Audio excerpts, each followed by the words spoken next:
Takkanlah aku nak buat bukannya kerja aku.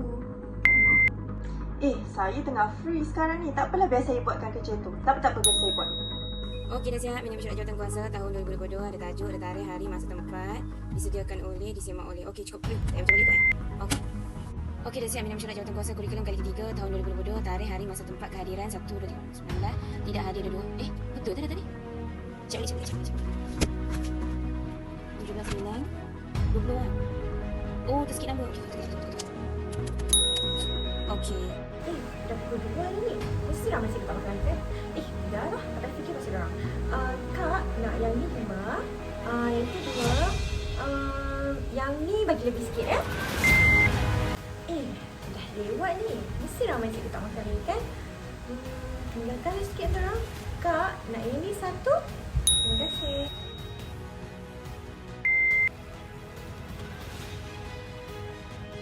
Berikut adalah merupakan perbezaan individu yang berminda kelas pertama dan bukan. Mari kita lihat perkara yang seterusnya. Seterusnya, mari kita beralih kepada definisi kritis. Kritis berasal daripada perkataan Inggeris iaitu kritik.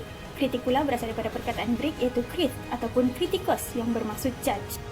Di sini terdapat 3 pendapat mengenai kritis. Berfikir secara serius, mendalam dan seterusnya membuat pertimbangan daripadanya iaitu daripada Dewey 1933.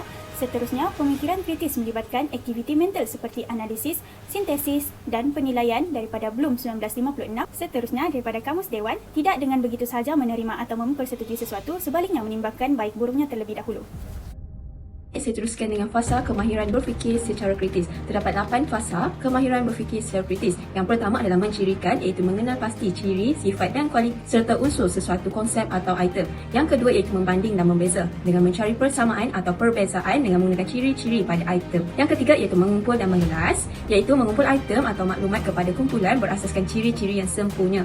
Yang keempat iaitu membuat urutan, menyusun item atau maklumat mengikut tertib berdasarkan kepada sesuatu ciri atau sifat seperti saiz dan masa. Seterusnya adalah menyusun mengikut keutamaan, iaitu menyusun item atau maklumat mengikut tertib berdasarkan kepentingan atau kesegaran. Seterusnya menganalisis, iaitu mengolah maklumat dengan menghuraikannya kepada bahagian yang lebih kecil bagi membuat keputusan ataupun untuk menyelesaikan sesuatu masalah. Seterusnya itu menilai, mempertimbangkan kebaikan dan keburukan. Kali adalah membuat kesimpulan, iaitu dengan membuat pernyataan yang menjelaskan atau mengukuhkan sebab atau alasan selepas menjalankan sesuatu kajian. Baiklah, sekarang kami akan mengongsikan maklumat berkenaan dengan beberapa alat bantuan berfikir. Yang pertama adalah peta minda yang juga sering digunakan sebagai ringkasan hasil pembelajaran. Yang kedua adalah 5W1H yang digunakan untuk mendapatkan informasi secara lebih terperinci terhadap sesuatu isu yang dibincangkan. Seterusnya adalah teknik Kaizen atau juga boleh disebut Gaishan yang bermaksud change for good atau improve. Teknik ini sangat memberi penekanan pada aspek penambahbaikan terhadap sesuatu perkara. Seterusnya adalah teknik PDCA iaitu Plan, Do, Check dan Act. Ianya merupakan sebuah rangka kerja untuk menyelesaikan sesuatu masalah dan memperbaiki kualiti kerja.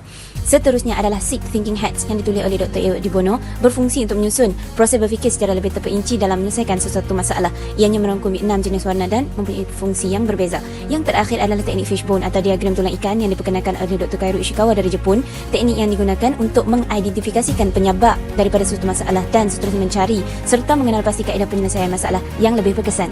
Sekarang mari kita lihat isu-isu semasa yang berkaitan dengan kritis dan inovatif. Yang pertama, kita tengok Perkhidmatan Akhbar Berita Harian KPM angkat inisiatif inovatif guru, yang mana Kementerian Pendidikan Malaysia akan memberi penekanan dan perhatian terhadap segala inovasi dan juga inisiatif yang dihasilkan oleh guru supaya diperkembangkan kepada sekolah-sekolah lain.